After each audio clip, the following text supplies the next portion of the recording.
I found an article that I'm going to send to everybody that is basically on a new approach to treating plantar fasciitis. Long story short is that they are using a high-load strength training intervention to reduce plantar fasciitis pain. The study basically is a randomized controlled trial with a 12-month follow-up.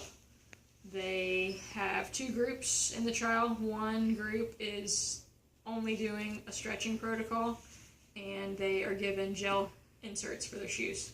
The second group is the strength training group that also gets gel inserts, and they follow up at 1 month, 3 months, 6 months, and 12 months.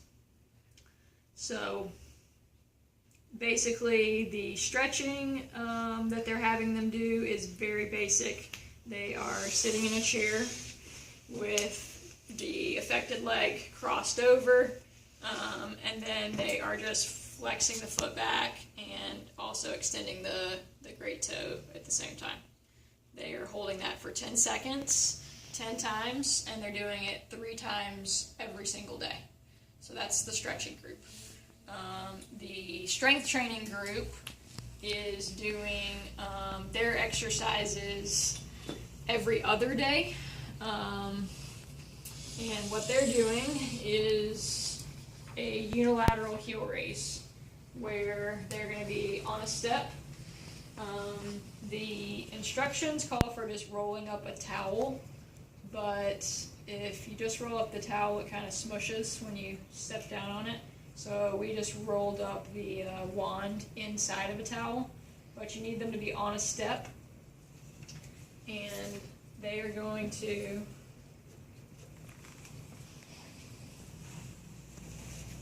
be here on the edge with their toes all the way flexed back like that, and then they want to do a unilateral heel raise, but it's very specific. So you want to do a 3-second concentric phase, a 2-second isometric phase, and a 3-second eccentric phase.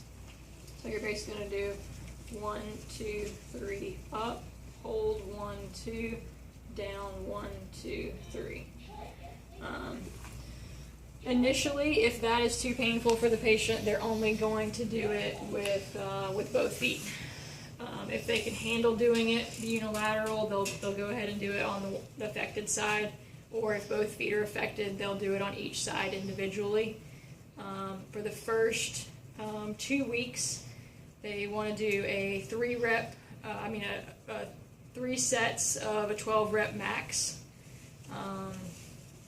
Then after the second week, so week 3, they're going to add a backpack with books for weight, or if you're doing it in the clinic, they can just hold like dumbbells for added weight, and they're going to switch to a 10-rep max with 4 sets, still doing the 3-second concentric, 2-second isometric, and 3-second eccentric phases.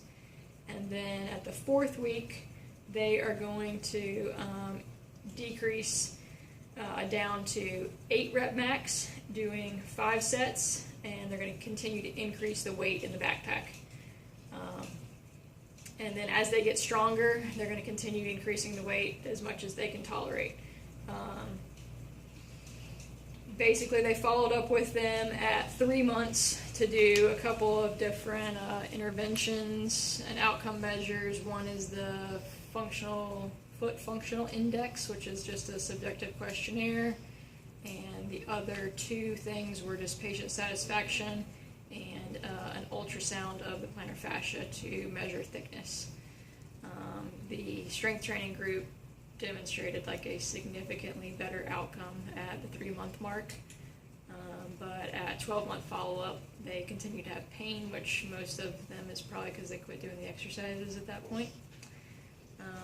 But I think this is a really good thing for us to try and hear, especially for people that have got that chronic plantar fasciitis that nothing has seemed to work.